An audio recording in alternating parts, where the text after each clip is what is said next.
Olá, pessoal. Bom dia, boa tarde ou boa noite, né? Você escolhe aí e depois me avisa. Que é o Carlos Maza, eu sou colunista do Povo Mais e a gente está aqui nos jardins do Jornal Povo numa ensolarada tarde, né, para mais um para começo de conversa, aquele quadro aqui do Povo Mais, onde a gente recebe, né, traz aqui os seus comentários, suas críticas, enfim, cria esse espaço aqui para a gente ter uma aproximação maior de você, que é assinante do Povo Mais. E estamos chegando em julho, na metade de julho já, terminando ali aquele período das convenções eleitorais, começa a ter o quadro político mais definido para as eleições aqui em Fortaleza. Então, claro, muita pergunta sobre política no nosso para começo de conversa de hoje. Então vamos lá, que tem muita coisa aqui para a gente trazer de vocês.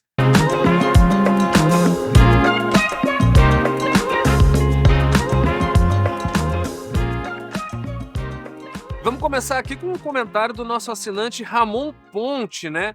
Que ele comenta ali esse aprofundamento das investigações envolvendo ali a ABIN paralela, né? Que tiveram um sigilo levantado nessa semana pelo ministro Alexandre de Moraes do STF. E diz aqui o Ramon: assim já é demais. Quer dizer que a pessoa não pode nem conversar com a outra não no telefone? Qual o crime que tem aí? E a liberdade de expressão? Bem que o Milei disse que há perseguição com o Bozo. Bem que o pastor Malafácio, acho que ele fala aí do pastor Silas Malafaia, disse que tudo não passa de uma perseguição ao Bozo por parte do Alexandre de Moraes. E a liberdade da pessoa querer defender o filho que faz rachadinho. Olha, eu não sei vocês, mas eu tenho a impressão aqui que o Ramon está sendo sarcástico, né? Ele está aí, na verdade, criticando o Jair Bolsonaro e a defesa que alguns bolsonaristas estão fazendo de dizer que é uma perseguição política. E, de fato, os novos desdobramentos aí da investigação envolvendo aí essa possível suposta ABIN paralela complicam bastante a situação do presidente Jair Bolsonaro na justiça, né? Porque com gravações, documentos que a Polícia Federal tive acesso até agora, mostra-se aí, vai se criando um cenário que prova que existia ali, pelo menos dentro da ABIN, uma estrutura paralela montada para, no final das contas, perseguir opositores, né? Era uma tentativa de criar uma dossiêcracia, né? Você cria, levanta informações possivelmente comprometedoras sobre adversários e aí entrou todo mundo, né? Judiciário, né? Estavam ministros do STF no meio, estavam o executivo, governadores de estados que faziam oposição ao Bolsonaro, o legislativo, né? Muita gente ali ligada à CPI da Covid, né, incluída nessas espionagens, e até jornalistas que eram críticos ao governo estavam incluídos ali entre pessoas que estariam vítimas de espionagem, né? E aí, no caso, a maior novidade, inclusive uma gravação entre o chefe da ABIN na época, que é hoje deputado federal, Alexandre Ramagem, e o Bolsonaro. A situação vai se complicando e aí vai surgindo, às vezes, algumas defesas que, né, contraditórias, que explicam muito pouco, e aí eu acho que é isso que o Ramon está fazendo aí, essa brincadeira. E você pode, né, também acompanhar todas as novidades sobre esse caso no Povo, que não param de surgir a todo momento. Muita coisa ainda deve rolar. Vou trazer agora um segundo comentário do Luiz Gonzaga, né?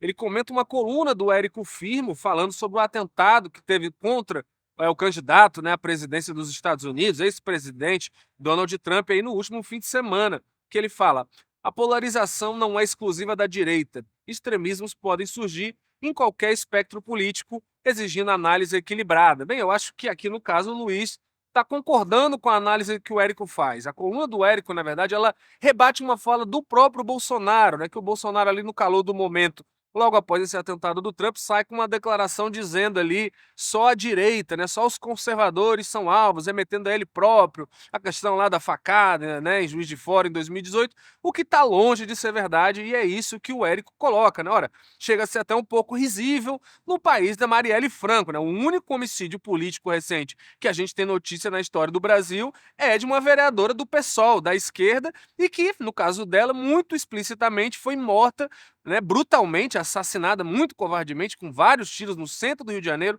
claramente para passar uma mensagem, justamente por conta do ideal que ela defendia. Então não foi nem aquelas situações onde, às vezes, o assassino, tentativa, está tentando buscar neutralidade, como já vimos muito na história dos Estados Unidos, né? Não, foi por conta da atuação política dela. Então, só por isso já seria uma fala complicada do Bolsonaro. Mas a gente já vem de um histórico muito recente que já desmente ele, né? A gente teve em 2022 um atentado contra a Cristina Kirchner, né, de esquerda, lá ex-presidente da Argentina, que um brasileiro, inclusive, tentou assassinar ela, chegou a encostar a arma na cara da ex-presidente da Argentina e só não a matou porque a arma falhou na hora e conseguiram conter ele, né? E a Cristina Kirchner está longe de ser uma conservadora. Mesma coisa no Equador, né? No ano passado a gente teve 2 candidatos assassinados lá no Equador, o Fernando Villavicencio, que era um cara de centro-esquerda, mais ao centro, e o Pedro Briones, esse sim marcadamente de esquerda. Então está longe de ser verdade o que o Bolsonaro fala, acaba sendo ali aquele jogo, né? Cada um tenta puxar para o seu lado, tenta politizar a situação lamentável que eu acho que todos nós deveríamos estar condenando, né? O Trump nem ninguém deveria estar passando por esse tipo de coisa, até porque exprime aí uma certa fragilidade da democracia como um todo, né? As pessoas têm que ter direito de disputar o voto do eleitor e que isso se resolva nas urnas. Eu acho que dificilmente alguém vai discordar disso. Agora eu vou trazer aqui uma pergunta do assinante José Neto. Ele manda um e-mail aqui falando: gostaria de saber qual é o próximo assunto de série para o Povo Mais. Seria muito legal ter um filme ou série de ação. Olha, eu falei com o pessoal que organiza essas audiovisuais aqui no Povo Mais. Eles concordam com você, é uma boa sugestão. A gente já tem algumas séries já planejadas. A próxima, que deve estar em publicação em breve, é sobre o movimento da Confederação do Equador no Ceará. O título é Nordeste Insurgente. Fala daquela história toda, né? De muitos ali revolucionários que tentaram começar um novo regime a partir de alguns estados aqui do Nordeste. É bem interessante e é uma história, infelizmente, muito pouco conhecida, apesar dela ter muitas marcas na cidade. Você olhar muitas ruas, muitas avenidas de Fortaleza fazem referência ali, Padre Biapina e outros revolucionários. Então é um material muito bacana aí e muito interessante de história, que é um diferencial do Povo Mais. A gente sempre tem esse tipo de conteúdo aí. Modéstia à parte, quase ninguém mais aqui do estado tem. Também temos reportagens em série que estão para ser interessantes, ó. Uma falando sobre a volta de jogos de tabuleiro, um mercado que está muito em ascensão aqui no Ceará, principalmente, muitas lojas surgindo, muitos bares com essa temática, a venda crescendo. A gente vai estar detalhando tudo isso numa reportagem, e também sobre como a PEC das praias já vem afetando o litoral do Ceará.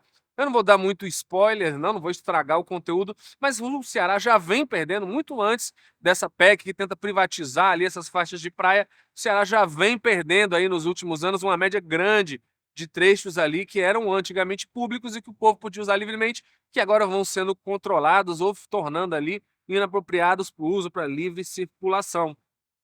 Vou agora para o quarto comentário, é do Felipe Lima. Ele fala ali sobre sobre essa polêmica de se o Supremo estaria legislando ou não a tomar decisões aí sobre temas que o Congresso não decide. E ele diz o seguinte: pode ser um equívoco pensar que o Judiciário legisla. O que o Supremo faz é seu papel de interpretar a Constituição em casos omissos ou em que as leis, né, não existam ali um detalhamento. Eu concordo muito com você, Felipe. Eu acho também, concordo, acho que virou um pouco de moda essa história de falar que o judiciário está legislando em alguns casos, mas primeiro porque o judiciário nunca age de próprio punho, né? Não parte dele. Ele é provocado justamente por isso que você coloca, por omissões que existem na lei e que precisam ser esclarecidas. Vamos lembrar o histórico recente. Por exemplo, por que que o STF determinou a legalidade ali, né, equiparou a união estável de casais homoafetivos? Não foi o STF, um belo dia, um ministro acordou e falou: agora pessoas LGBT vão casar. Não foi isso que aconteceu. Houve uma provocação, porque a Constituição brasileira já veda qualquer tipo de discriminação, seja por gênero, raça, classe, opção sexual. Isso já está no fundamento do nosso texto constitucional. E haviam juízes de paz ali que, ao bel prazer deles, discricionariamente, sem nenhum critério, aceitavam ou negavam pedidos ali. E isso é muito complicado até para a segurança jurídica do Brasil. Imagine se você é um estrangeiro, vou dar um exemplo até para quem tem dificuldade, às vezes, de imaginar essa situação num quesito mais local mesmo. Um estrangeiro que vem para o Brasil e tem uma união estável, isso pode ter implicação num negócio que ele tem na família, enfim, né? Então gera ali até uma insegurança jurídica. E aí se leva isso ao CNJ, na época o CNJ dá uma, que é o órgão que regula administrativamente os juízes, os desembargadores do Brasil. O CNJ diz: não pode deixar de emitir essa certidão de união estável, porque não se pode fazer distinção por orientação sexual. o STF tem que entrar no caso, pela orientação do CNJ, e confirma esse entendimento, ou seja, era uma lacuna judicial que geraria problemas. Se o STF não tivesse tomado essa decisão, a gente teria inúmeros casos na justiça sendo decididos em primeira instância e revogados em segunda, e não teria uma normalização, uma normatização, e isso acontece em todos os assuntos, em todos os países do mundo. Não é só em temas polêmicos, não. A questão é que a gente só olha quando é polêmico. Mesma coisa agora com relação às drogas. A nossa lei já prevê penas mais leves para quem usa, né, quem porta droga para consumo pessoal, né? E o que tinha era uma lacuna. O que é uso pessoal? O que é traficante? Isso chega ao STF, o STF define. O uso pessoal é até 40 gramas e tal, e tem uma discriminação ali sobre isso, para que não fique a critério só do policial ou do juiz, que isso pode ser muito arbitrário, né? A gente sabe que às vezes, pela cor de uma pessoa, pela classe social, a origem dela, a pessoa passa de ser traficante para virar usuário ou o contrário, né? Então, o que fez foi normalizar. Acho que ficou um pouco na moda, mas principalmente porque hoje a gente tem uma situação que é o contrário. A gente tem um legislativo hipertrofiado. A gente tem um legislativo que quer mandar no Congresso e quer mandar no Judiciário também. Nunca esteve aí tão em alta, inclusive, essas conversas sobre parlamentarismo, vice, né, semipresidencialismo, que já é um sinal de tudo isso aí. Arthur Lira muito fortalecido. Enfim, coisas da política brasileira, né? Bem, esse foi o nosso para começo de conversa, que é esse espaço que todo sábado a gente traz seus comentários, suas críticas, sugestões, enfim, esse espaço aqui para a gente ter um diálogo maior com você, assinante do Povo Mais. Participe com a gente, mande um e-mail, nossos canais são relacionamento@povo.com.br, comentários dentro do próprio Instagram do Povo Mais, comentários dentro das nossas reportagens e também pelo telefone 3254-1010. Sempre que você manda aqui, a gente vai trazendo. Então, até o próximo sábado no nosso Pra Começo de Conversa. Um abraço.